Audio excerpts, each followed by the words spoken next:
बुझाए, ठंडक लाए, सबको भाए जीरा से। MTH का जलजीरा जीरा से। जीरा से असली रिफ्रेशिंग, असली स्वाद, असली मजा। MTH।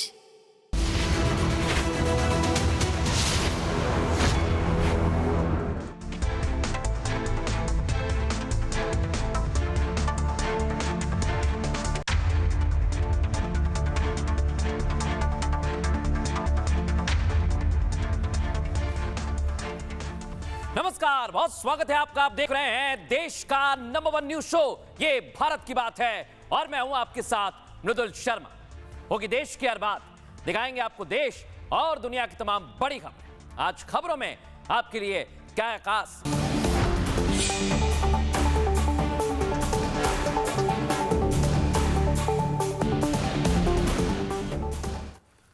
दर्शकों, आज योग दिवस पर सभी ने योगासन किए।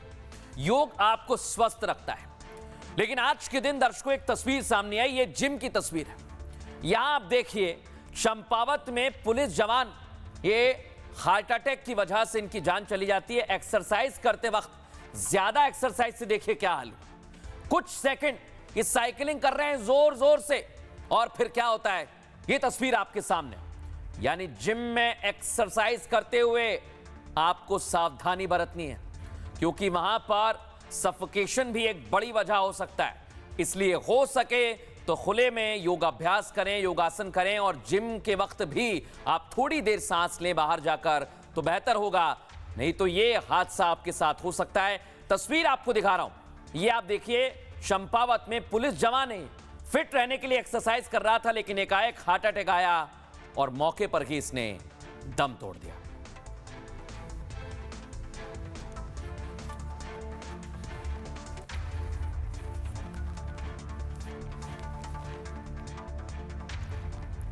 देखा दर्शकों, आप कितनी बड़ी लापरवाही हो रही है आजकल। मुझे लगता है आपको सावधान रहना चाहिए, अपना ध्यान रखना चाहिए। आगे बढ़ेंगे। आज की पहली बड़ी खबर, बुलडोजर का खौफ पाकिस्तान तक चला गया है दर्शकों, और ऐसा खौफ कि मुनीर, शहबाज और जरदारी आहें भरने लगे हैं।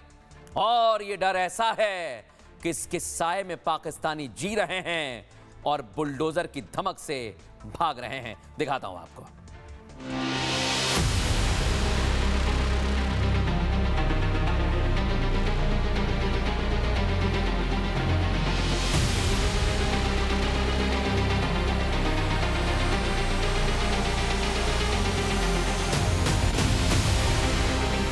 मटेरे में, बहरेच में और पूरे उत्तर प्रदेश में हम अपनी इत्तेहाद की ताकत पर पूरा गेम बदल देंगे।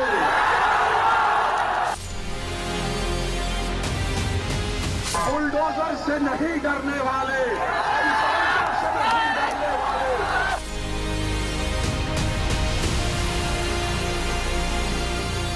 ये तो हमारा सबसे प्रिय विषय है।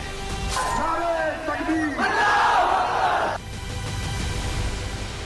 दर्शकों, देश में तो आपने आवाज उठती देखी, लेकिन अब पाकिस्तान में भी आवाज उठने लगी कि भारत में बुलडोजर चलाया जा रहा है जानबूझकर, धर्म देखकर, मजहब देखकर। लेकिन ऐसा नहीं है दर्शकों, ये रेलवे की जमीन पर, बनारस में अवैध मस्जिद है, रेलवे की जमीन, और यहां से हर तरह के धार्मिक स्थल हटाए जा रहे हैं। लेकिन पाकिस्तान झूठा प्रोपेगेंडा चला रहा है, और वो इसलिए चला रहा है क्योंकि इस मुद्दे पर देश में राजनीति होती है। अब मैं आपको दिखाता हूं ये पाकिस्तान कैसा प्रोपेगेंडा चलाता है। ये है जरदारी, पाकिस्तान के राष्ट्रपति, और वो लिखते हैं कि जो ऐतिहासिक मुस्लिम स्थल हैं वहां पर जानबूझकर ये सब किया जा रहा है। तबकि ऐसा नहीं है दर्शकों, ये पाकिस्तानी हिंदुओं को मारते हैं और यहां पर झूठ प्रस्तुत कर रहे हैं। मैं आपको बताता हूं झूठ क्यों बोल रहे हैं, क्योंकि इन्हें बुलडोजर से डर लगता है, और बुलडोजर भारत पाकिस्तान बॉर्डर तक चला गया। दिखाइए जरा, एआई जनरेटेड तस्वीर आपको दिखा रहा हूं। ऐसे डर रहे हैं पाकिस्तानी बुलडोजर के नाम से। भागो, जल्दी भागो, वो में कुचल देगा, और तेज भागो, रुकना मत। बुलडोजर पीछे से आ रहा है, भागो, जल्दी भागो, वो में कुचल देगा, और तेज भागो, रुकना मत।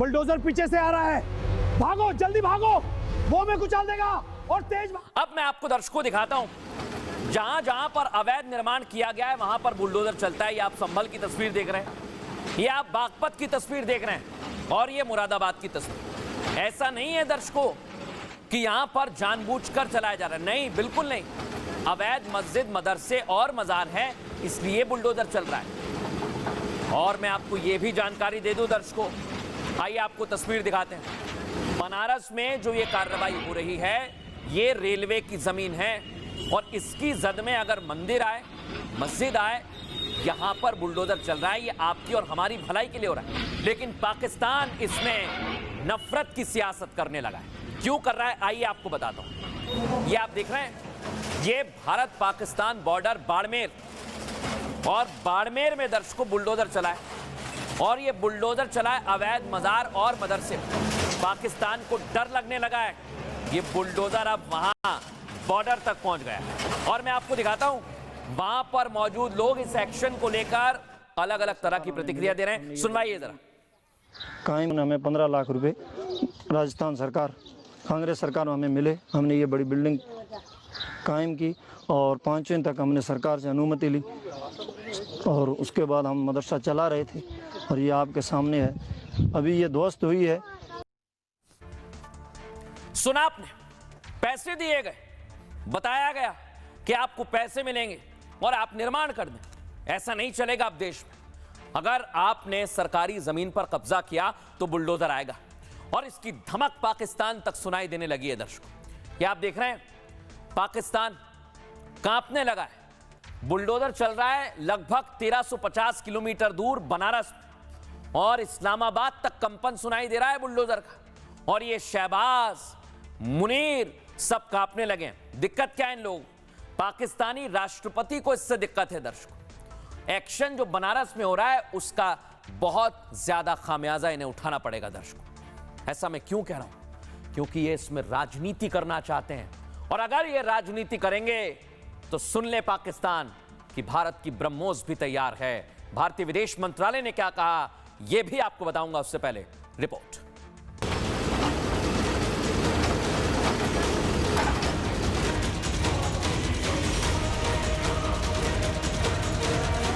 अल्पसंख्यक हिंदुओं पर जुल्म करने वाला मुल्क पाकिस्तान भारत के मुसलमानों को भड़काने लगा है। मस्जिद मदरसे के नाम विद्रोह की साजिश रच रहा है और योगी सरकार के बुलडोजर एक्शन पर सवाल उठा रहा है। कुछ उसी पैटर्न पर जिसकी नींव आई लव के वक्त में पड़ी थी। बरेली वाले मौलाना ने जहर उगला, उसके बाद बुलडोजर ने जहरीली साजिश को समतल कर दिया। मौलाना भूल गया कि शासन किसका है। लेकिन इस बार साजिश सीमा पार से हो रही है, सिर्फ इसलिए क्योंकि देश से घुसपैठियों को खदेड़ा जा रहा है, अवैध मस्जिदों को रौंदा जा रहा है, बॉर्डर पर अवैध मदरसों को मिट्टी में मिलाया जा रहा है, जिसकी गूंज पाकिस्तान तक सुनाई देने लगी है। लेकिन जरदारी भूल गए, ये तो योगी का फेवरेट सब्जेक्ट है। ये तो हमारा सबसे प्रिय विषय है। संभल के बाद बनारस का नंबर क्या आया? नापाक जरदारी, जहर उगलने लगा, जिसे भारत ने भी करारा जवाब दे दिया। मसला हिंदुस्तान का है, पाकिस्तान को इसमें दखल देने की जरूरत नहीं। अगर अवैध कब्जा है तो बुलडोजर भी चलेगा, फिर चाहे मस्जिद हो या मदरसा, सब कुछ मिट्टी में मिलेगा। देखिए, अवैध निर्माण पर तो चलेगा बुलडोजर, और चाहे ये पाकिस्तानी रोने लगे या फिर डरकर भागने लगे। ये आप देख रहे हैं, तीनों को भाग रहे हैं डर के। जरदारी, शहबाज और मुनीर बुलडोजर की धमक से डर गए हैं। भारत में बुलडोजर एक्शन से पाकिस्तान कांपने लगा है। पाकिस्तानी प्रधानमंत्री और राष्ट्रपति की नींद उड़ गई है। वाराणसी से बाड़मेर तक एक्शन पर सवाल उठने लगे हैं। इसी को लेकर पाकिस्तानी राष्ट्रपति जरदारी ने पोस्ट किया। जरदारी ने अपने पोस्ट में काशी की मस्जिद का जिक्र किया, जो अवैध है दर्शक, और योगी सरकार इसे जमींदोज करने वाली है। दरअसल काशी में अवैध मंदिर मस्जिद गिराए जा चुके हैं। यह कार्रवाई रेलवे की ओर से जो स्टेशन का विस्तारीकरण किया जा रहा है उसे लेकर हो रही है, और इसी क्रम में एक और अवैध मस्जिद विकास कार्य में बाधक बनी, जिसे गिराने के लिए रेलवे की नोटिस का वक्त खत्म हो चुका है। इसी डर से ये पाकिस्तानी राष्ट्रपति जरदारी सवाल खड़े कर रहे हैं। जरदारी ने कहा, भारत में मुस्लिम और मस्जिद खतरे में, ये झूठ पहला इनका।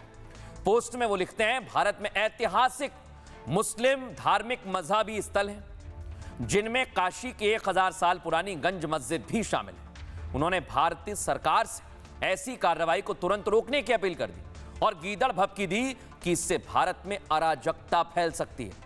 जरदारी ने अवैध मस्जिद मदरसे पर एक्शन रोकने की बात कही, यानी पाकिस्तान अपने घर में अराजकता फैलने से रोक नहीं पा रहा है और भारत को अवैध कब्जे पर नसीहत देने की हिमाकत कर रहा है।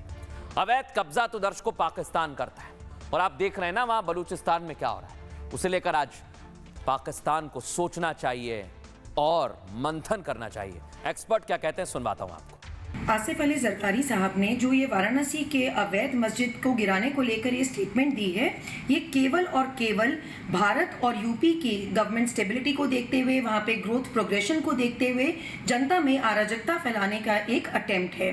उसके अलावा वो अपने यहाँ की तो चीज़ें भूल ही जाते हैं। जैसे 2019 में जब इस्लामाबाद में एक मंदिर की कंस्ट्रक्शन को लेकर जो प्रॉब्लम हुई थी, वहाँ की आवाम ने जितना हल्ला किया था, जिसके चलते वो मंदिर की कंस्ट्रक्शन भी रुक गई थी और गवर्नमेंट फंडिंग भी रुक गई थी। फिर 2020 में जो भोंग में गणेश जी का मंदिर था, उसको लेकर उसमें जो कार्रवाई हुई थी वो शायद वो भूल गए हैं। और बहुत ही अभी हाल फिलहाल में जो मई 2026 में लाहौर की जो हेरिटेज कमेटी थी, उसने जब जगहों के नाम चेंज करने की बात करी, सुन्नत नगर को संत नगर, बाबरी मस्जिद चौक को जैन टेम्पल चौक, फिर इस्लामपुर को कृष्ण नगर, तो इतनी तकलीफ हो गई वहां के आवाम को कि वो पूरा प्रोजेक्ट रुक गया और नाम वहीं के तहीं रहे।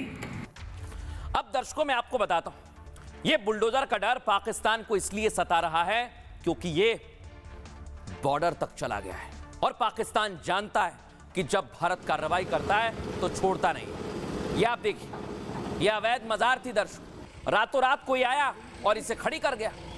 जब प्रशासन को पता चला तो अगले ही मिनट एक्शन लिया गया है दर्शकों। ये तस्वीर मैं आपको दिखा रहा हूं, देखिए जरा कैसे बुलडोजर एक्शन लगातार हो रहा है। अब आइए यूपी के बागपत, ये आप देखिए दर्शकों, यहां पर भी अवैध मस्जिद बना दी गई। जमीन पर कब्जे के लिए ये साजिश की जा रही है दर्शकों, और ये छोटे शहरों से लेकर बड़े शहरों तक जारी है। और इसी में जो एक्शन लिया जा रहा है उस पर कई लोगों के पेट में दर्द होने लगा है।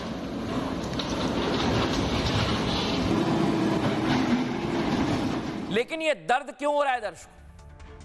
क्योंकि यूपी से बुलडोजर मॉडल भी निकला और यूपी की ब्रह्मोस, आपको याद है ना दर्शकों ऑपरेशन सिंदूर में क्या हुआ था? वो ब्रह्मोस यूपी से ही गई थी और यूपी में ब्रह्मोस बनती है, ये पाकिस्तान जानता है। इसलिए उसे लगता है कि वो इस मुद्दे को उठाएगा तो उसे दुनिया भर में वाहवाही मिलेगी। लेकिन ऐसा नहीं है दर्शकों। आज भारत के विदेश मंत्रालय ने पाकिस्तान को जवाब दिया है और पाकिस्तान को बताया कि अपनी थाली देखें, दूसरे की थाली में घी ज्यादा है, ये पाकिस्तान को पता होना चाहिए, क्योंकि उनके यहां तो लाले पड़े हैं घी के भी। भारत में अवैध मस्जिद की चिंता पर पाकिस्तान एक्सपोज हो गया है दर्शकों।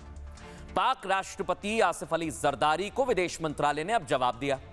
एमईए ने कहा, जरदारी को हमारे मसले में पड़ने की जरूरत नहीं है, भारत के अंदरूनी मामलों पर टिप्पणी करने का कोई हक नहीं है जरदारी, क्योंकि पाकिस्तान में माइनॉरिटीज के बर्ताव दुनिया जानती है। मानवाधिकार पर पाकिस्तान का अपना रिकॉर्ड बहुत खराब रहा है।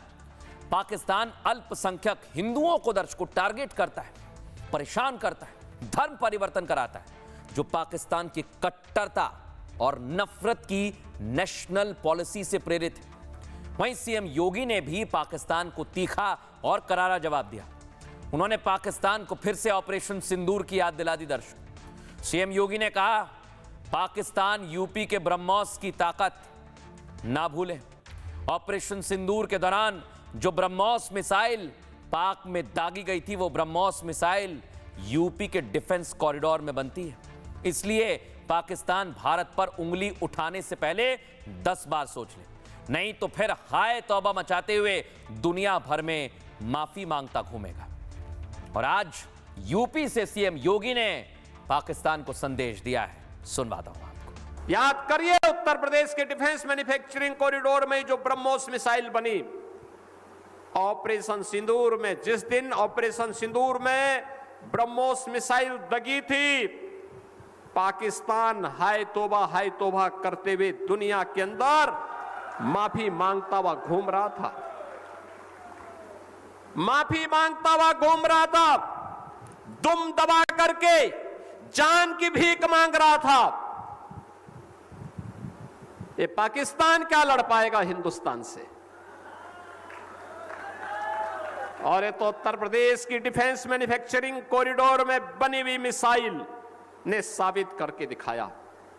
और उसका हब हम चाहते हैं आने वाले समय में हमारा महोबा बने, हमीरपुर बने, चित्रकूट बने, झांसी बने। और जिस जिस शहर का योगी आदित्यनाथ ने नाम लिया दर्शकों, उस शहर में बुलडोजर एक्शन अवैध निर्माण पर जारी रहेगा। ये जान ले पाकिस्तान। अब मैं आपको तस्वीर दिखाता हूं दर्शकों। यहां पीओके में जंग चल रही है। अपनी आवाम पर यह मुनीर की डरपोक फौज यहां पर गोलियां बरसा रही है।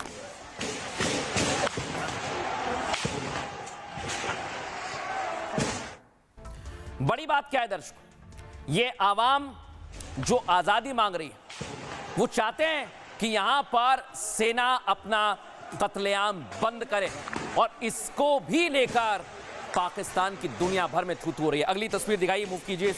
ये आप तस्वीर देख रहे हैं दर्शकों, पीओके में बगावत हो रही है और ये इसमें भी भारत का हाथ बता है। ये होता है डर दर्शकों, और ये डर पाकिस्तान में बना रहना चाहिए। सुनवाते हैं आपको आसिफ अली जरदारी क्या कह रहे हैं। बिल्कुल उनका हिस्सा है। जो जुबान वहाँ पे बोली गई है, जो जुबान वहाँ पे बोली गई है कि जी बलूचिस्तान से लाशें तो वापस आ जाती हैं इनकी, तो कश्मीर से तो लाशें भी वापस नहीं जाएंगी। ये ज़बान जो है किसी पाकिस्तानी की ज़बान नहीं है, ना किसी कश्मीरी की ज़बान है। ज़बान जो है हिंदुस्तान की ज़बान है, ये भारत की ज़बान है। उसकी बिहार पे जो भी बोला है बोला है। और इसके साथ जो लोग बरतानिया में बैठ के जो लोग जो है इस सारे चीज़ को हवा दे रहे हैं, वहाँ से फंड कर रहे हैं, वो भी जो है हिंदुस्तान की प्रॉक्सी बन के वहाँ पे काम कर रहे हैं। अब दर्शकों खबरों में आगे बढ़ेंगे और आज एक और बड़ी खबर आपको बता रहा हूं। राम मंदिर में जो चढ़ावा चोरी की बातें चल रही हैं, उस पर एसआईटी जांच कर रही है और अब फाइल सीएम योगी आदित्यनाथ के पास चली गई है दर्शकों। प्रारंभिक रिपोर्ट एसआईटी ने तैयार कर ली है दर्शकों। आपको बताता हूं, पहली तस्वीर दिखाइए जरा, ये आप देखिए। ये जो सीसीटीवी है दर्शकों, ये आपको सीसीटीवी देखना चाहिए। ये वो जगह है दर्शकों जहां पर चढ़ावा गिना जाता है और वहीं पर एसआईटी पहुंची है। देख रहे हैं आप, एसआईटी की टीम वहीं पर पहुंची है और सीएम योगी आदित्यनाथ के पास ये रिपोर्ट चली गई है। अब मैं आपको दिखाता हूं दर्शकों कि आखिर कौन कौन है जो सवालों के घेरे में। पहले तो आप ये देखिए, ये जो आभूषण हैं जो प्रभु श्री राम के लिए आए थे, रामलला के लिए आए थे, न जाने किसके मन में मैल था दर्शकों, जो आभूषण भी गायब कर गया। अब यही सबसे बड़ा सवाल कि आखिर कौन है वो चढ़ावा चोर, क्या उसके सबूत एसआईटी को मिल गए? अगली तस्वीर दिखाइए। क्योंकि दावा ये किया जा रहा है कि बड़े लेवल पर ये हेरफेर की गई है और ये ऐसी हेरफेर है जहां पर योगी आदित्यनाथ किसी को बख्शने के मूड में नहीं, और ये कार्रवाई सदियों तक याद रखी जाएगी दर्शकों, जब सामने आएगा कि आखिर कौन है। आपको बताता हूं, एसआईटी की रिपोर्ट प्रारंभिक आई है, हमारे पास कुछ जानकारी है वो मैं आपको बताता हूं। ये एसआईटी की रिपोर्ट में दर्शकों क्या है, चढ़ावे में गड़बड़ी की पूरी जानकारी है। एक एक चीज एसआईटी ने देखी है, चोरी के सबूत भी मिले हैं, ये दावा किया जा रहा है। तीसरी बड़ी बात, सोने और चांदी के आभूषण भी गायब हैं, ये लगभग तय हो जाएगा रिपोर्ट से। कई बड़े चेहरे इसमें शामिल हो सकते हैं दर्शकों, दावा यह भी किया जा रहा है। और सीसीटीवी से छेड़खानी की गई है, ये तो पहले दिन से कहा गया। एसआईटी ने उस पर भी अपनी रिपोर्ट में जानकारी दी और कई कर्मचारी संदिग्ध हैं। पहले दिन से कई नाम ऐसे हैं दर्शकों जो धीरे धीरे सामने आ रहे हैं। लेकिन हो सकता है शायद चढ़ावा चोर इन्हीं में से कोई एक हो या फिर ना हो, दोनों बातें हो सकती हैं दर्शकों। अब सब कुछ बंद है एसआईटी की रिपोर्ट में, बताएंगे आपको उससे पहले खास रिपोर्ट।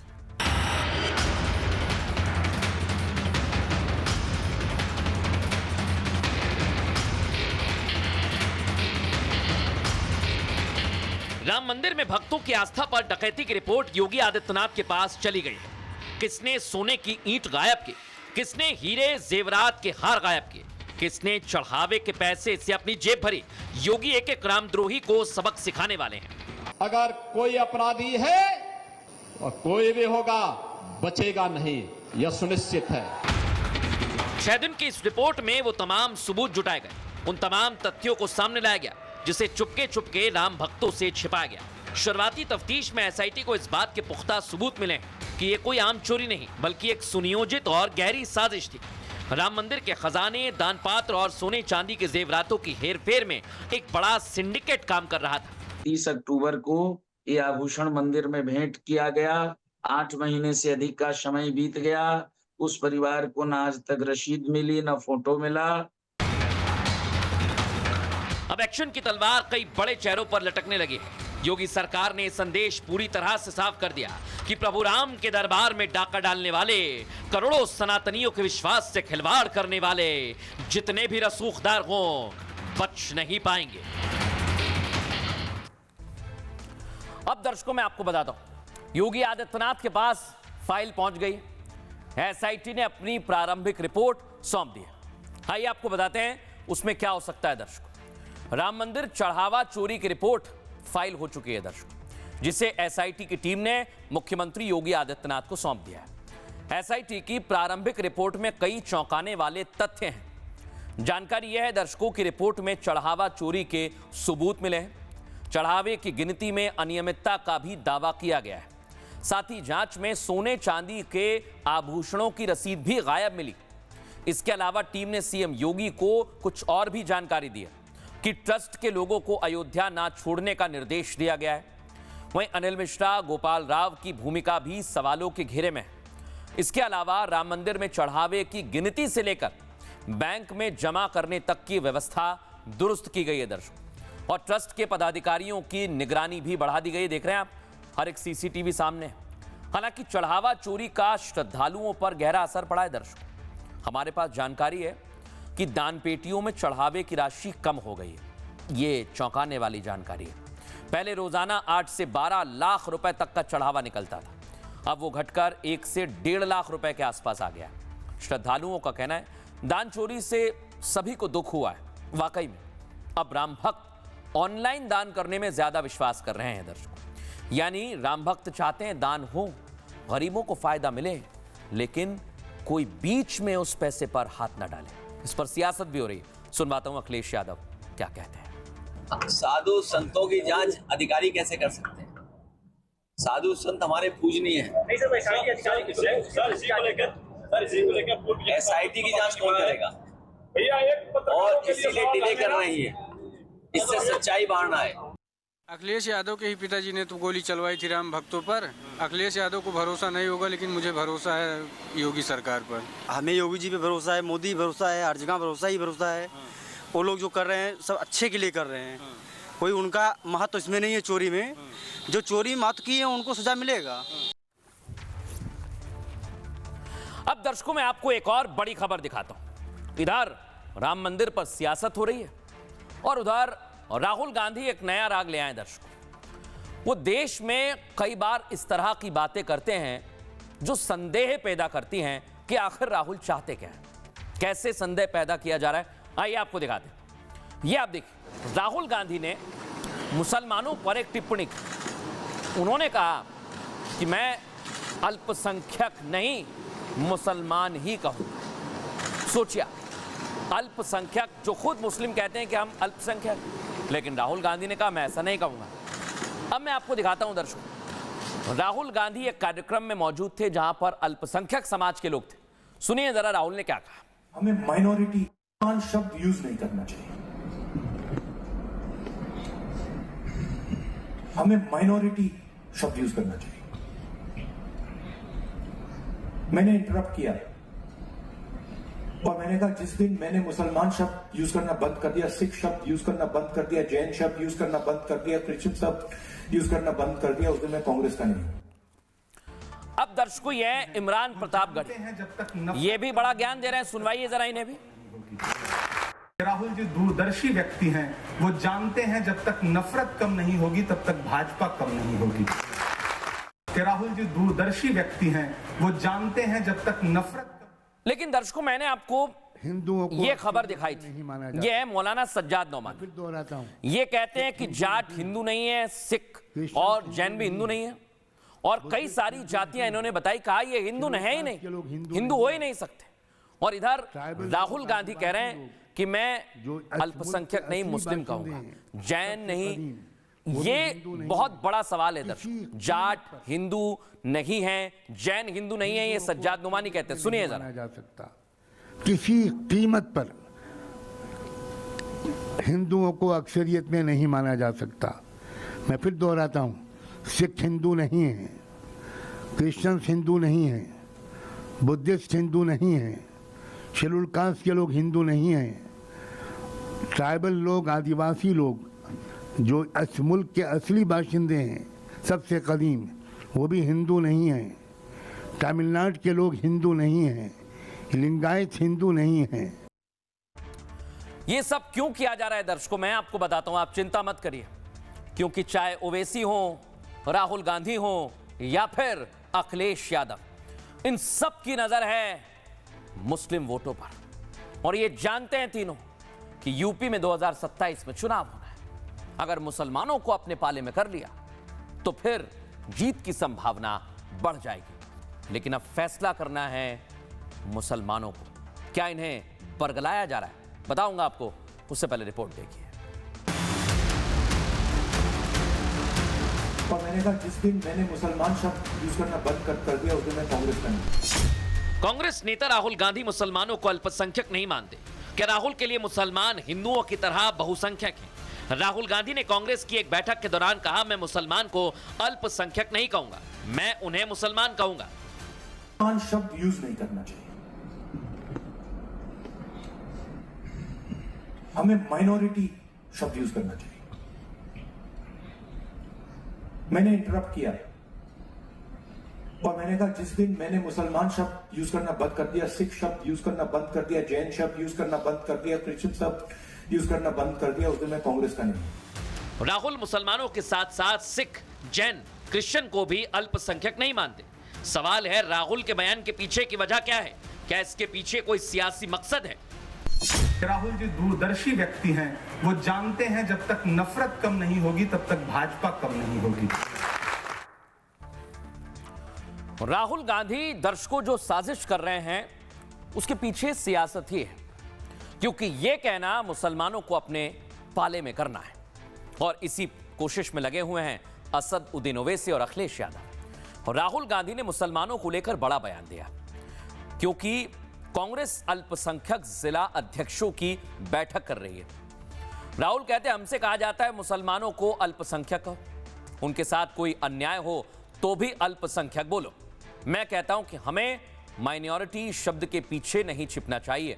मुसलमानों, सिखों और जैन के मुद्दे को उठाते समय सीधे उनके नाम का प्रयोग करना चाहिए। किसी मुस्लिम या अन्य समुदाय के साथ अगर अन्याय होता है तो पार्टी को समुदाय का खुलकर नाम लेकर आवाज उठानी चाहिए। जिस दिन मैंने मुसलमान शब्द यूज करना बंद कर दिया, सिख शब्द यूज करना बंद कर दिया, उस दिन मैं कांग्रेस में नहीं हूं। राहुल गांधी के बयान को लेकर अब सवाल उठने लगे। क्या राहुल गांधी मुसलमानों को अल्पसंख्यक नहीं मानते हैं? अन्याय होने की स्थिति में समुदाय का नाम लेना क्या सियासत नहीं है? बार बार किसी समुदाय का नाम लेने से लोग भड़क भी सकते हैं दर्शक। क्या सियासी फायदे के लिए राहुल ऐसी बयानबाजी कर रहे हैं? यही सबसे बड़ा सवाल है और इसे लेकर राहुल गांधी के बयान पर प्रतिक्रियाएं आई हैं, सुनवाता हूं आपको। अगर वो अल्पसंख्यक की बात कर रहे हैं तो अल्पसंख्यक में मुसलमान, सिख, ईसाई, बौद्ध, जैन सभी आते हैं। इसलिए आदरणीय राहुल गांधी जी ने जिस बात को कहा तो सेक्युलर दल वो कहीं भी मुसलमान, सिख, ईसाई, बौद्ध, जैन का नाम लेने में कोई परहेज नहीं करते हैं। इसलिए आदरणीय राहुल गांधी जी किसी और की सलाह को नहीं मान रहे। कांग्रेस का मतलब है हिंदू, मुस्लिम, सिख, ईसाई, बौद्ध, पारसी, हम सबको साथ लेकर सबकी बात करते हैं। हम हिंदू मुस्लिम नहीं करते। का एजेंडा ये है, चूंकि देश के विकास में इनका कोई योगदान नहीं, महंगाई पर कोई इनका योगदान नहीं। राहुल गांधी और कांग्रेस देश को जाति धर्म के आधार पर बांटना चाहते हैं। भाषा और लिंग के आधार पर बांटना चाहते हैं, क्षेत्रीयता के आधार पर बांटना चाहते हैं, लेकिन अब देश बंटने वाला नहीं है। 2014 के बाद देश विकास के पथ पर बढ़ चुका है। अब कांग्रेस की इस नीति के आधार पर बंटकर फिर से पुराने दिन में नहीं वापस जाने वाला है। अब दर्शकों मैं आपको दिखाता हूं, ये सब हो ही रहा है यूपी में, लेकिन आज एसआईआर का एक आंकड़ा सामने आया। विशेष तौर पर यूपी और उसके आसपास के राज्य वाले जाने, एसआईआर में 1% मुस्लिम मतदाता बढ़ गए हैं। दर्शक, जो लोग एसआईआर चिल्लाते हैं वो ये जान लें, एसआईआर के ताज़ा जो आंकड़े आए हैं उससे अब कई लोगों की टेंशन बढ़ गई है। विशेष तौर पर उन लोगों की टेंशन बढ़ी है दर्शकों, जो मुसलमानों की सियासत करते हैं। अब उन्हें लग रहा है ये मुस्लिम कौन से हैं जो बढ़ गए हैं? क्या ये बीजेपी को वोट देंगे या कांग्रेस को या फिर किसी और को? दावा है कि यूपी में मुस्लिम वोटर्स की संख्या करीब 1% बढ़ गई है। एसआईआर की प्रक्रिया के बाद यह आंकड़ा सामने आया है और यूपी में एसआईआर प्रक्रिया के बाद डेटा का विश्लेषण किया गया है। इसमें चौंकाने वाले तथ्य सामने आए हैं दर्शकों। मतदाता सूची में बड़े पैमाने पर गड़बड़ियां भी सामने आई हैं। दावा है कि एसआईआर से पहले यूपी में मुस्लिम वोटर 18% से ज्यादा हो गए और एसआईआर के बाद मुस्लिम वोटर बढ़कर 19.5% हो गए हैं। मुस्लिम वोटर्स में 0.9% की बढ़ोतरी का दावा किया जा रहा है। पसमानदा मुसलमानों का वोट शेयर बढ़ने का भी दावा है दर्शकों। यूपी में कुल मतदाताओं में अल्पसंख्यक समाज की हिस्सेदारी 19 से 20% है और जो नया डेटा आया है उसका वेरिफिकेशन जारी है। 2024 के लोकसभा चुनाव में मुसलमानों ने सपा कांग्रेस को एकमुश्त वोट दिया था। पसमानदा मुसलमानों में बीजेपी का क्रेज बढ़ रहा है और देखना अब यही होगा दर्शकों कि वोटर बढ़ने से किसे सियासी फायदा मिलेगा, या समाजवादी पार्टी कांग्रेस को या फिर बीजेपी को। इसे लेकर हमने बात की वरिष्ठ पत्रकार और जगत गुरु राम भद्राचार्य से। क्या कह रहे हैं सुनिए जरा। उत्तर प्रदेश में मुस्लिम वोटरों की संख्या 1% बढ़ गई है। ये उत्तर प्रदेश की जो आगामी विधानसभा चुनाव है 2027 में, उसकी राजनीति पर बड़ा असर डालने वाली है। जिन्होंने अब तक मुसलमानों की राजनीति की, जिनको अब मुसलमान शब्द से परहेज होने लगा, कई बार वो कहते हैं कि अल्पसंख्यक बोल दिया जाए, इन सब दलों पर, खासतौर पर कांग्रेस और समाजवादी पार्टी का जो गठबंधन, आसन्न गठबंधन बनेगा, मुझे लगता है क्योंकि लोकसभा चुनाव में वो गठबंधन था, उसका उत्तर प्रदेश की चुनाव पर ठीक ठाक असर पड़ेगा। लेकिन यह भी नहीं भूलना चाहिए कि अगर मुसलमानों की आबादी बढ़ती है और पोलराइजेशन होता है तो हिंदुओं का काउंटर पोलराइजेशन भी होता है। ये हमने असम में देखा, ये हमने पश्चिम बंगाल में देखा, ये हमने देश के चुनाव में देखा। तो इन दिनों का राजनीतिक जो पॉलिटिकल फेनोमेना है वो काउंटर पोलराइजेशन है। तो आप इस बात का अनुमान लगा सकते हैं कि काउंटर पोलराइजेशन का असर उत्तर प्रदेश चुनाव पर क्या होगा। हमारे यहाँ इसमें 2 जिहाद चल रहे हैं, 2 जिहाद चल रहे हैं, लव जिहाद और लैंड जिहाद। लव जिहाद से भोली भाली हिंदुओं को ये कठमुल्ले फंसा रहे हैं। एक लड़की को फंसाया एक राक्षस ने, एक कठमुल्ले ने फंसा, मुसलमान ने फंसाया और अंत में विशेष जी उसको काट करके 34 टुकड़े करके फ्रिज में बंद करके रख दिया। साल भर के बाद निकली वो। कोई सीमा होती? मैं सभी, ये प्रसारण मेरा दूरगामी है, समाचार पत्र वाले के लव जिहाद से हमें बचना और लैंड जिहाद से भी बचना। जहां खाली पाते बेईमान वहीं मस्जिद बना देते हैं, वहीं कब्रगाह बना देते। हमें चरित्र की रक्षा करनी है, राष्ट्र की सीमा की रक्षा करनी है। यही रामलीला का मुख्य संदेश है। अब दर्शकों खबरों में आगे बढ़ेंगे और आज भारत की रक्षा में, सुरक्षा में भारत को दर्शकों एक विध्वंसक युद्धपोत मिला है और भारत ने बता दिया कि मेक इन इंडिया ये पूरी तरह से दर्शकों स्वदेशी युद्धपोत है और इन्हें आज समर्पित किया प्रधानमंत्री नरेंद्र मोदी ने। दिखाते हैं आपको।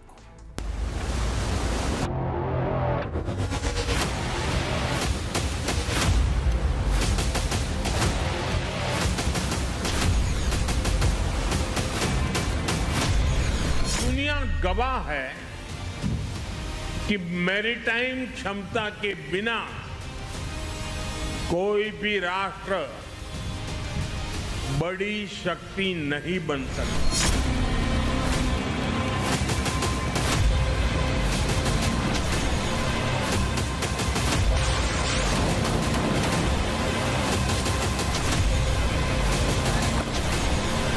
जिस देश का समुद्री सामर्थ्य मजबूत होगा, उसका आर्थिक और रणनीतिक प्रभाव भी उतना ही मजबूत होगा। कि शांति की रक्षा के लिए सामर्थ्य भी उतना ही आवश्यक है।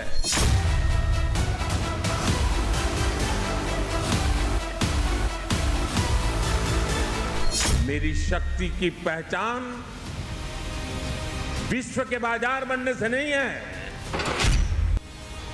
मेरी शक्ति की सामर्थ्य की पहचान मेरी आत्मनिर्भरता पर है।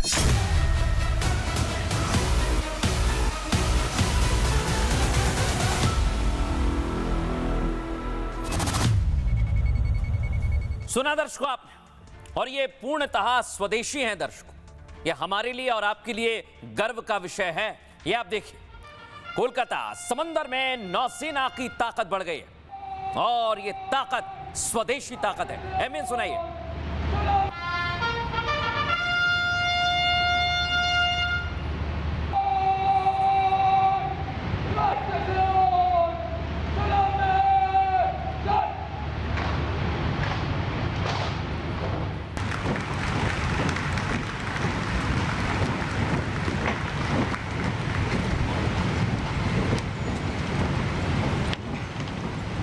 दर्शकों मैं आपको दिखाता हूं जो विध्वंसक युद्धपोत हैं। सबसे पहले आता है आईएनएस दूनागिरी। दिखाइए इस तस्वीर को।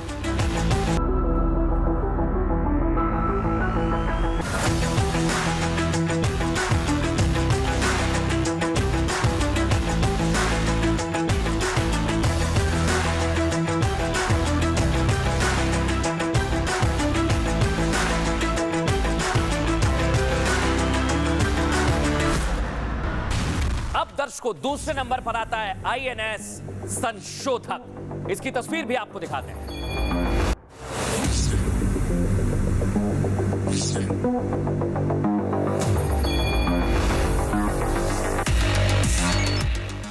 और दर्शकों तीसरा आईएनएस अग्रय, ये भी भारत ने स्वदेशी बनाया है। दिखाइए इसे।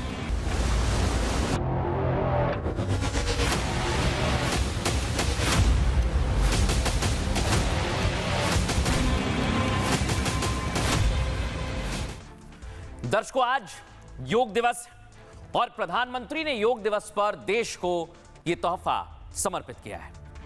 नौसेना की ताकत में जबरदस्त इजाफा हुआ है। आज नौसेना में 3 युद्धपोत शामिल किए गए। प्रधानमंत्री नरेंद्र मोदी ने आज तीनों को नौसेना को समर्पित किया। पीएम ने आईएनएस दूनागिरी और आईएनएस संशोधक को नौसेना को सौंपा है। इसके अलावा एंटी सबमरीन आईएनएस अग्रय भी नौसेना में शामिल हो गए। तीनों युद्धपोत को देश में ही डिजाइन किया गया है और तीनों देश में ही बने हैं। दर्शकों इन युद्धपोत के जरिए नौसेना ताकतवर बन गई है। हिंद महासागर में भारत की ताकत इन्हीं से बढ़ेगी। भारतीय नौसेना के युद्ध सर्वे और सबमरीन रोधी ऑपरेशंस और ज्यादा मजबूत होंगे। युद्धपोत को नौसेना में शामिल करने पर प्रधानमंत्री नरेंद्र मोदी अपनी खुशी रोक नहीं पाए। उन्होंने दो टूक कह दिया, तीनों युद्धपोत नए भारत की सबसे बड़ी ताकत है। आज भारत रक्षा क्षेत्र में केवल खरीदार बनकर नहीं रहना चाहता। हमारी सैन्य शक्ति दुनिया के लिए बाजार बन सकती है। और दर्शकों उन्होंने कहा, हमारी शक्ति की पहचान विश्व का बाजार बनने में नहीं, बल्कि हमारी आत्मनिर्भरता में, जो आपका और हमारा भविष्य है। ये बहुत बड़ी बात है दर्शकों जो प्रधानमंत्री नरेंद्र मोदी ने आज कही। लेकिन दर्शकों ये तीनों युद्धपोत कितने खास हैं, ये कितने ताकतवर हैं और ये भारत को आने वाले समय में कैसी सुरक्षा देंगे, आइए जरा मैं आपको समझाता हूं। इसे एडजस्ट कर लीजिए, मूव कर लीजिए, नीचे कर लीजिए। ये युद्धपोत ब्रह्मोस जैसी मिसाइलों से लैस है दर्शकों। इसे नेवी के वॉरशिप डिजाइन ब्यूरो ने तैयार किया है। आपको बताऊं, जो ईस्ट नेवल कमांड और ईस्टर्न फ्लीट का हिस्सा बनेंगे। आईएनएस दूनागिरी की अधिकतम स्पीड 52 किलोमीटर प्रति घंटे की रहेगी। लंबी दूरी के मिशन के लिए इसे डिजाइन किया गया है। आपको बताऊं, ये बिना रिफ्यूलिंग के अफ्रीका तक जा सकता है। अत्याधुनिक हथियारों से लैस है और इसमें सेंसर भी लगे हुए। 8 ब्रह्मोस सरफेस टू एयर मिसाइलों से लैस है दर्शकों।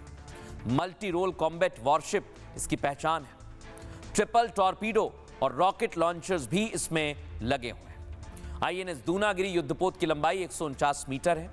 यह सर्वे वेसल सीरीज का चौथा जहाज है दर्शकों। अब आ जाइए संशोधक। आईएनएस संशोधक का काम युद्ध लड़ना नहीं है दर्शकों, पहले तो ये जानिए। आईएनएस संशोधक का काम समुद्र का सर्वे करना है। इसे गहरे समंदर में हाइड्रोग्राफिक सर्वे के लिए बनाया गया है। समुद्री डेटा कलेक्शन और डिफेंस सिविल के तौर पर इसका इस्तेमाल किया जाएगा। बंदरगाहों और समंदर के रास्तों का सर्वे करना भी इसी का ही काम होगा। आईएनएस संशोधक एक बार में 12,000 किलोमीटर का सफर तय कर सकता है। आईएनएस संशोधक युद्धपोत की टॉप स्पीड 33 किलोमीटर प्रति घंटे की है। बिना रिफ्यूलिंग के ये 12,000 किलोमीटर तक जा सकता है। आपको बताऊं, इस पर नेवल गन भी लगे हुए हैं, हेलीपैड भी मौजूद है और आईएनएस अग्रय उथले पानी का वॉरशिप है दर्शकों। ये क्या होता है? यानी कम पानी में भी ये काम कर सकता है। हल्के टॉर्पीडो और रॉकेट लॉन्चर्स से ये लैस है।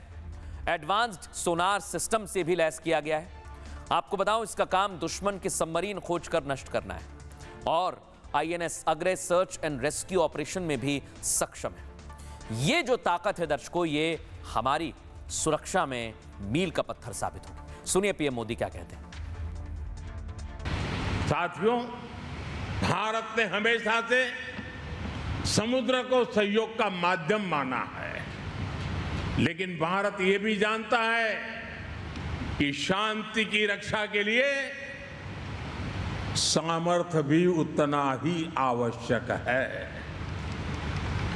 समृद्धि की रक्षा के लिए सुरक्षा आवश्यक है और भविष्य के निर्माण के लिए आत्मनिर्भरता अनिवार्य है। आज आईएनएस अग्रय, आईएनएस दूनागिरी और आईएनएस संशोधक इसी भावना के प्रतीक बनकर भारतीय नौसेना में शामिल हुए हैं। ये उस भारत के प्रतीक है जो 21वीं सदी में अपने सामर्थ्य को पहचान रहा है, जो अपनी क्षमताओं पर विश्वास कर रहा है और जो दुनिया के सामने नए आत्मविश्वास के साथ तेज गति से, ऊर्जा से भरे हुए संकल्प के साथ निरंतर आगे बढ़ रहा है। अब दर्शकों, खबरों में आगे बढ़ेंगे।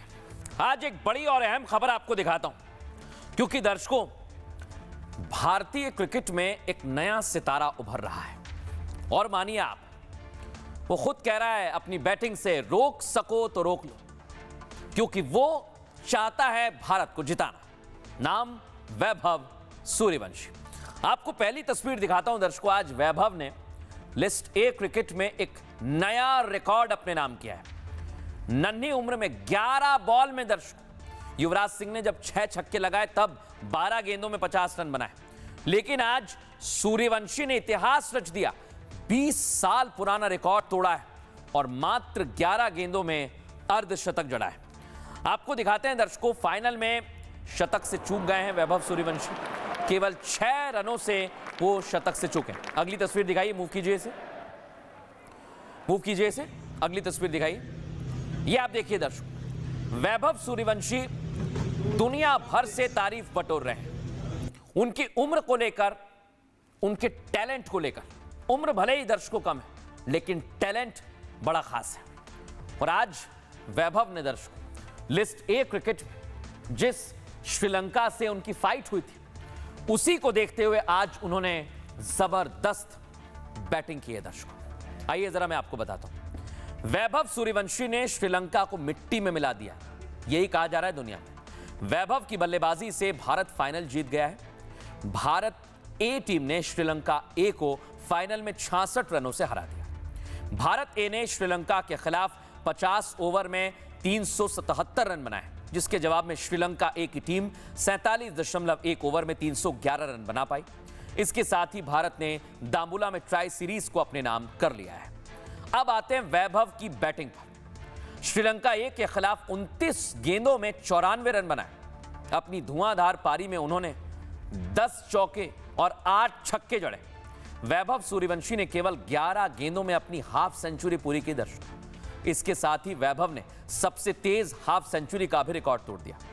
50 ओवर के क्रिकेट में सबसे तेज हाफ सेंचुरी 20 साल पहले बनी थी, जिसे श्रीलंका के कौशल्य वीरारत्ने ने रगामा क्रिकेट क्लब की ओर से बनाया था। श्रीलंकाई खिलाड़ी कौशल्य ने अपनी हाफ सेंचुरी 12 गेंदों में पूरी की। दरअसल सीनियर लेवल पर 50 ओवर क्रिकेट में अलग अलग तरह के होते हैं, जिसमें एक को ए लिस्ट कहा जाता है, लिस्ट ए, और दूसरा वनडे इंटरनेशनल होता है। क्रिकेट की दुनिया में हर वनडे इंटरनेशनल अपने आप में लिस्ट ए मैच भी होता है। वनडे में सबसे तेज 50 का रिकॉर्ड एबी डिविलियर्स और मैथ्यू फोर्ड के नाम है दर्शक। साउथ अफ्रीका की एबी डिविलियर्स ने 2015-16 में 16 गेंदों में 50 रन बनाए थे। वेस्ट इंडीज के मैथ्यू फोर्ड ने भी 16 गेंदों में ही एक कारनामा किया था। मैथ्यू फोर्ड ने 2025 में डिविलियर्स के रिकॉर्ड की बराबरी की, लेकिन अब वैभव सूर्यवंशी ने जबरदस्त परफॉर्म किया। लेकिन दर्शकों, आज मैं आपको बताता हूं, वैभव सूर्यवंशी ने जो आज रिकॉर्ड बनाया है, दुनिया अब उनकी बैटिंग की कायल हो गई है। ऐसा मैं क्यों कह रहा हूं, आइए जरा मैं आपको बताता हूं। ये आप देखिए, इसे भी एडजस्ट कर लीजिए आप। बिहार के वैभव सूर्यवंशी अभी केवल 15 साल के हैं। वैभव सूर्यवंशी पहली बार सीनियर टीम में खेल रहे हैं। आपको बताऊं, इससे पहले उन्होंने सीनियर लेवल पर केवल आईपीएल खेला है। वैभव सूर्यवंशी ने आईपीएल सीजन में सबसे ज्यादा 776 रन बनाए। वैभव के नाम क्रिकेट करियर के 5 रिकॉर्ड पहली सीरीज में ही बन गए। लिस्ट ए फाइनल में खेलने वाले सबसे युवा बल्लेबाज वैभव बने। आपको बताएं, वैभव सूर्यवंशी की उम्र महज 15 साल 86 दिन है। लिस्ट ए क्रिकेट में सबसे तेज अर्धशतक का रिकॉर्ड भी उनके नाम हो गया। वैभव सबसे तेज अर्धशतक लगाने वाले पहले भारतीय बन गए। इससे पहले रिकॉर्ड युवराज सिंह के नाम दर्ज था। युवराज सिंह ने 2007 में T20 वर्ल्ड कप में यह रिकॉर्ड बनाया था।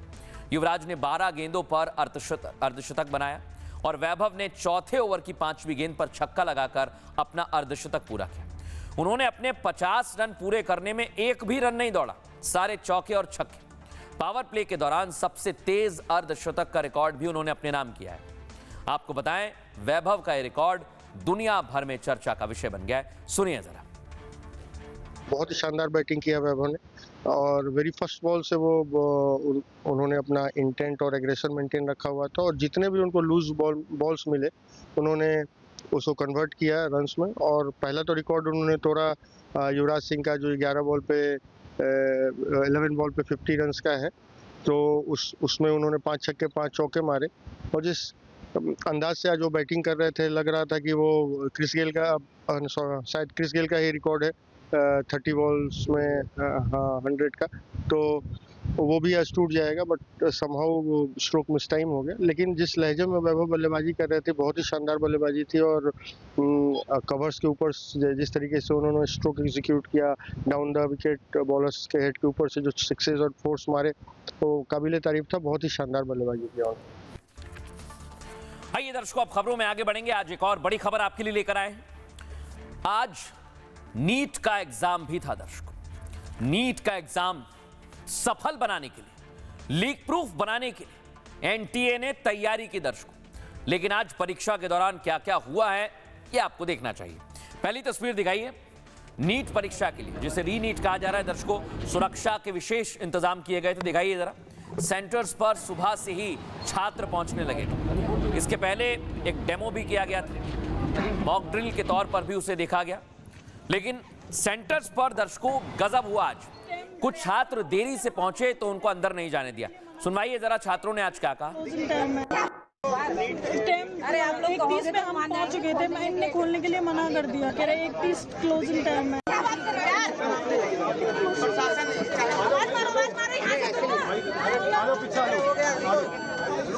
जाओ पीछे आ जाओ गुड़िया। अरे भाई साहब हेलो मैडम आप पीछे आओ, आना पीछे आओ। सबसे बड़ी बात क्या दर्शकों, अहमदाबाद में कलावा और हिजाब की लड़ाई हो गई और हिंदू माता पिता ने सवाल उठाए। सुनवाइए जरा इसे। निकाल दी जो पहले मेरे लड़की आई थी यहाँ पे, उसका वो सब चेक हुआ, उसकी बुट्टी निकाल दी, उसका कंठी निकाल लिया, सब निकाल दिया, चेक करके भेजी। पर वो लोगों को हिजाब पहन के जाने देते हैं, हमारे के साथ क्यों ऐसा अन्याय है? परीक्षा चाले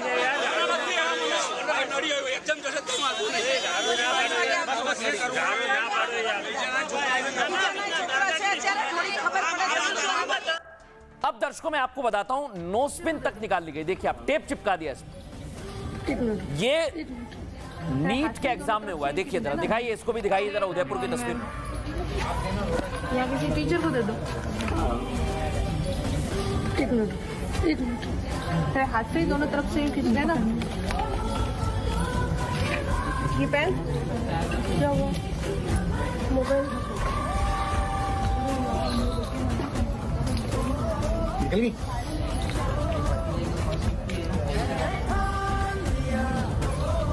धीरे गोल गोल हो गया।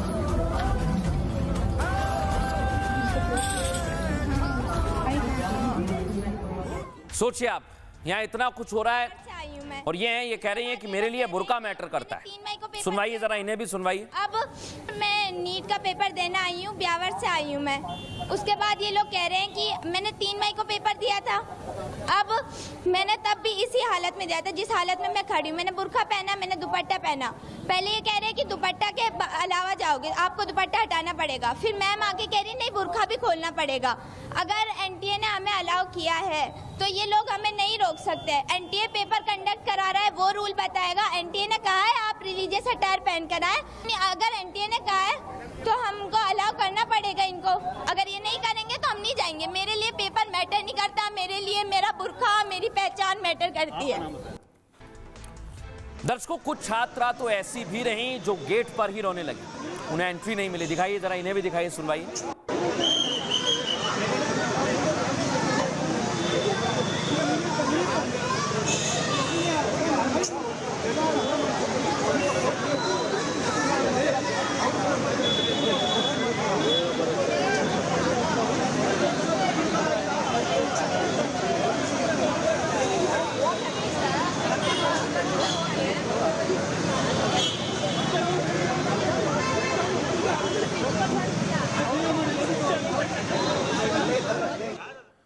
अब गूगल मैप भी दर्शकों बड़ा समस्या पैदा करता है।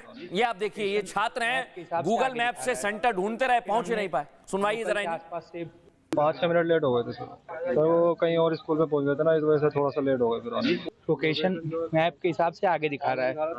फिर हमने लोकल से आसपास से पूछा तो उन्होंने कहा कि आगे से होके आओ तो इधर से एंट्री होगी। हमें भी कम से कम आधा घंटा लगा यहाँ पे आने में। लेकिन दर्शकों, एक छात्रा का एक्सीडेंट हो गया, बहुत माइनर और मेजर इंजरी थी दर्शकों से, दोनों इंजरी थी, छोटी और बड़ी दोनों चोट। इसलिए उसके लिए विशेष व्यवस्था की और मंत्री धर्मेंद्र प्रधान ने बात भी की। सुनवाइए जरा। दुबे जी नमस्कार सर, कैसे हैं आप? सर आप लोग के आशीर्वाद से ठीक है, मेरी बच्ची एग्जाम दे पा रही है। ये बहुत मेरे विश्वास नहीं किया था कि मेरी बच्ची एग्जाम दे पाएगी। लेकिन दर्शकों आप सोचिए जरा, एग्जाम सेंटर में कुछ छात्र लेट हो गए तो कुछ पहुंचे, लेकिन लीक प्रूफ की बात जो कही गई थी वो लगभग ठीक रही। आज देश भर में नीट की परीक्षा संपन्न हो गई। देश विदेश में 5400 से ज्यादा सेंटर पर एग्जाम हुआ। 20 लाख से ज्यादा छात्र और छात्राएं परीक्षा में शामिल हुए और सेंटर पर देरी से पहुंचने वाले अभ्यर्थियों को एंट्री नहीं मिली। दर्शकों, कई सेंटर पर हिंदू छात्रों का कलावा उतारा गया। हिजाब और बुर्के में आई छात्रों को पहले रोका गया। अजमेर में काफी बहस के बाद बुर्का पहन कर आई छात्रा को एंट्री मिली। नकल रोकने के लिए ये सख्त इंतजाम किए गए। कई सेंटर्स पर दर्शकों, छात्रों की फुल टी शर्ट की बाजू को काट कर अलग कर दिया गया। 3 मई को नीट में जो परीक्षा आयोजित की गई थी उसमें पेपर लीक हो गया। आरोपों के बाद फिर से परीक्षा कराई गई। इस बार परीक्षा के लिए 2 लाख से ज्यादा सुरक्षाकर्मी तैनात रहे। पेपर लीक रोकने के लिए एयरफोर्स का सहारा भी लिया गया। वायुसेना के विमान से हेलीकॉप्टर्स ने 200 से ज्यादा उड़ानें भरी और लोगों तक लीक प्रूफ परीक्षा हो इसलिए पेपर पहुंचाया। इसको लेकर आज प्रतिक्रियाएं आई हैं, सुनवाते हैं आपको। आपने एग्जाम दिया? कैसा गया? अच्छा गया। व्यवस्था कैसी थी? अच्छी थी। अच्छी व्यवस्था। हाँ। कोई गड़बड़ी? No, thank you. Bio easy लगा लेकिन फिजिक्स टफ था। पहले मतलब 3 में से फिजिक्स टफ था और केम मॉडरेट था। अच्छा गया पेपर। फिजिक्स थोड़ा टफ था, केमिस्ट्री में उतना टाइम कवर अप हो गया और बायो वाज मॉडरेट। जितना पढ़ाई किया था उतना सब आ गया, सो भगवान की कृपा से अच्छा गया। व्यवस्था कैसी? बहुत अच्छी थी, फैसिलिटी बहुत सही थी। कोई गड़बड़ी नहीं? नहीं। कैसा पेपर गया? ठीक था। मुझे फिजिक्स थोड़ा टफ गिरता है तो फिजिक्स मेरे लिए टफ था। और बाकी बायो भी मॉडरेट था, अच्छा था, और केमिस्ट्री भी बहुत अच्छा था। अब दर्शकों खबरों में आगे बढ़ेंगे। एक और बड़ी खबर आज आपके लिए लेकर आए हैं। युद्ध को लेकर कभी बातचीत हो रही है, कभी नहीं हो रही है, लेकिन अब फिर से खबर है कि बातचीत हो रही है। दिखाइए जरा पहली तस्वीर। अमेरिका और ईरान में डील की बातचीत हो रही है और इधर इजराइल अपने अलग ख्वाब बुन रहा है। वो लेबनान और हिजबुल्लाह को खत्म करने का ख्वाब पाले बैठा है और वो रुकने वाला नहीं है। अगली तस्वीर आपको दिखाता हूं दर्शकों। इधर आप देख रहे हैं लेबनान में जबरदस्त तबाही हुई है। दिखाइए जरा इस तबाही को। ऊंची ऊंची इमारतों को मिट्टी में मिला दिया है।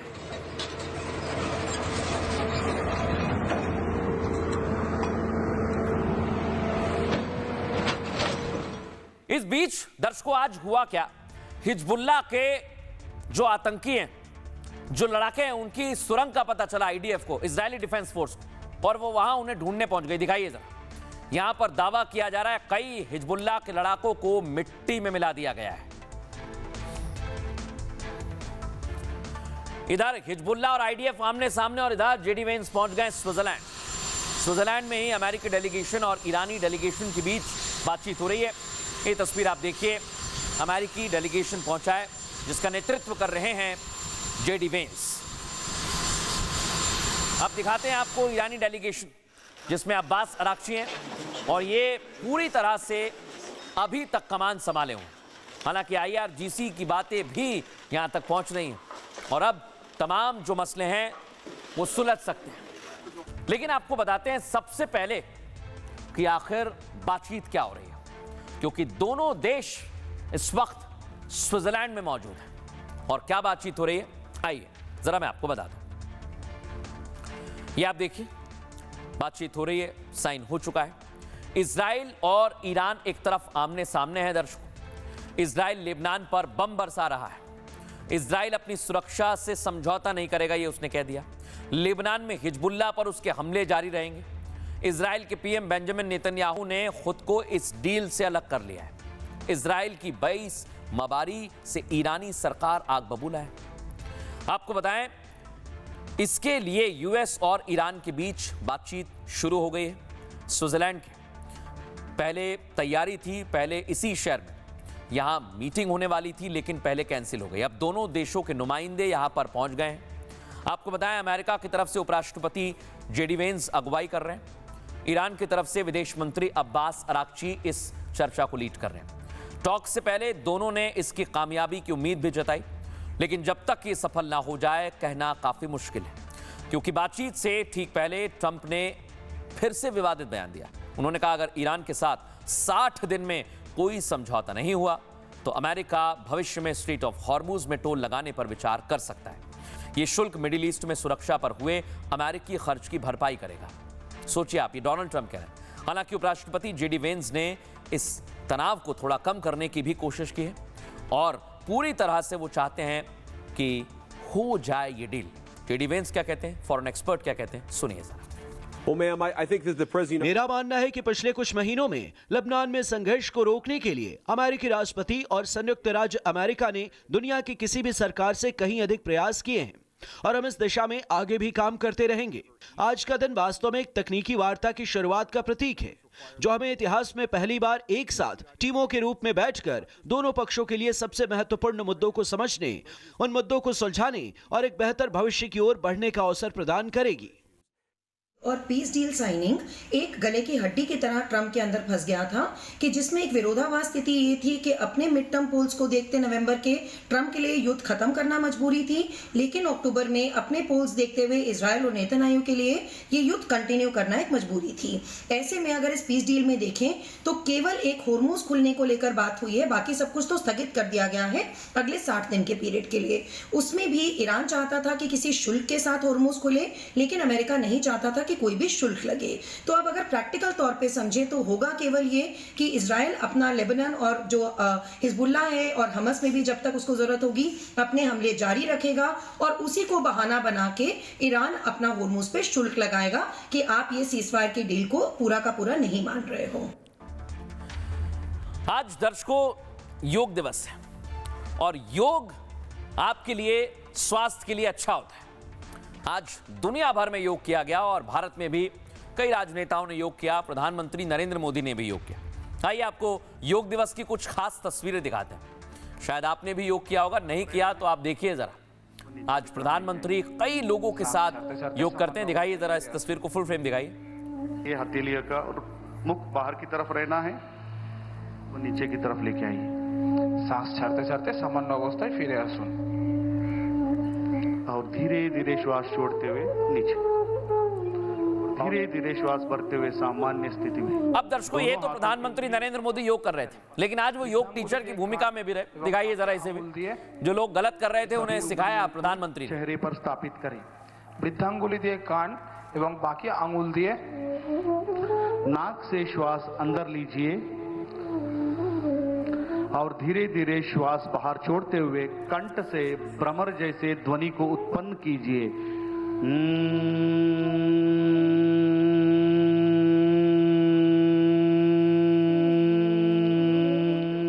अब दिखाते हैं आपको अलग अलग राज्यों के मुख्यमंत्री ने योग किया।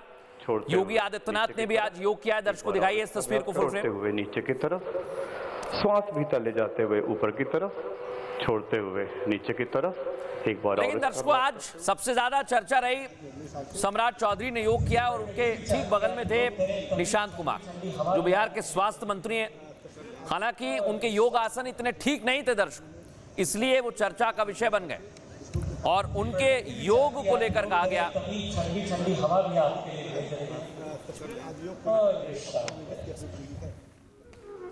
अब आपको दिखाते हैं दर्शक, कई जगह से तस्वीर सामने है। आप देखिए, यह गजराज हाथी, इसके ऊपर भी कुछ लोगों ने बैठकर योग किया। दिखाइए जरा, ये संदेश है दर्शक कि आप जहां भी हो वहां आपको अपने स्वास्थ्य का ध्यान रखना बहुत जरूरी है। चाहे पानी के अंदर गज के ऊपर हो या फिर बर्फ में।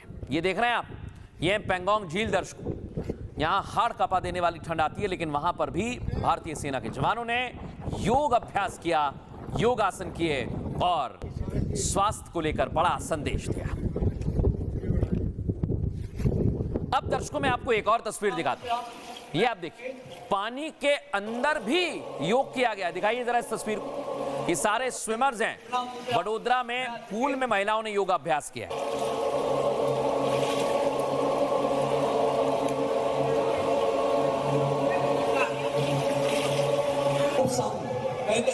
जितना मुंह आप ज्यादा खोल सकते हैं, जितना आप ज्यादा मुंह बोलेंगे।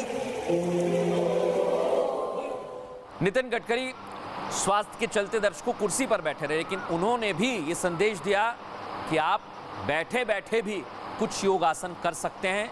आप अपने आप को स्वस्थ रखें, ये बहुत जरूरी है।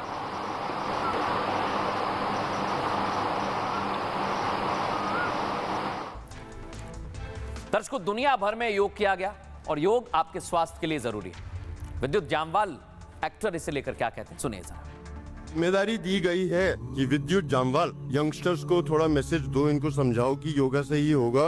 और एज ए यंगस्टर मैं आपको बताना चाहूंगा, ये मेरा मैसेज हम सब बच्चों की तरफ से है जो अपने पेरेंट्स के लिए हमेशा बच्चे रहेंगे। हम तो कर रहे हैं, अब आपकी बारी है। जब हम आपको प्यार से बोलते हैं ना एक्सरसाइज कर लीजिए तो कर लीजिए। हमने आपकी बातें सुनी है। अगर हम आपको बोलते हैं ना वॉक कर लो तो कर लो। अगर हम आपको बोल रहे हैं ना मम्मी डैडी प्लीज चले जाओ डॉक्टर के पास तो चले जाओ। क्योंकि अगर योगा इस साल 21 तारीख को बोल रहा है फॉर हेल्दी एजिंग, तो पेरेंट्स हम सबकी तरफ से आपके लिए मैसेज है कि प्लीज आप हेल्दी एज करिए। हम आपसे बेहतर आपको परफॉर्म करके दिखाएंगे, वादा है फ्रॉम अस।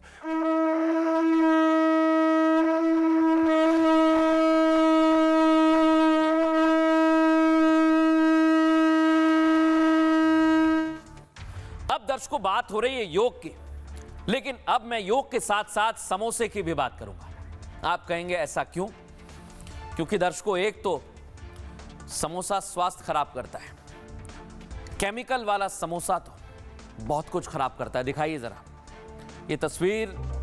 आप समोसा खाइए, लेकिन उसमें भी अलग अलग इंग्रेडिएंट्स होते हैं दर्शकों, उसका आप इस्तेमाल कर सकते हैं। लेकिन यहां देखिए आप केमिकल वाला समोसा, पुताई हो रही है उसमें पीले रंग की। आपको ऐसा लगेगा फ्रेश है, कुरकुरा है, लेकिन दर्शकों दरअसल ऐसा है नहीं। आपने नकली सब्जी, नकली पनीर और ना जाने नकली क्या क्या देखा होगा, लेकिन अब तो समोसा भी नकली आ गया है। आप जिस समोसे को बड़े चाव से गर्मा गर्म और खस्ता समझकर खा रहे हैं, वो असल में हफ्तों पुराना सड़ा हुआ बासा समोसा है, जिसे फ्रीज करके रखा जाता है और फिर तुरंत जब आपको चाहिए तो पेंट करके दे दिया जाता है। मुनाफाखोर अपनी जेबें भरने के लिए ऐसे बासे समोसे बेच रहे हैं, खतरनाक रासायनिक रंगों से चमकाकर ताजा और फ्रेश लुक दे रहे हैं। ये सिर्फ मिलावट नहीं, बल्कि आपके और हमारे परिवार के लिए बहुत बड़ा खतरा है।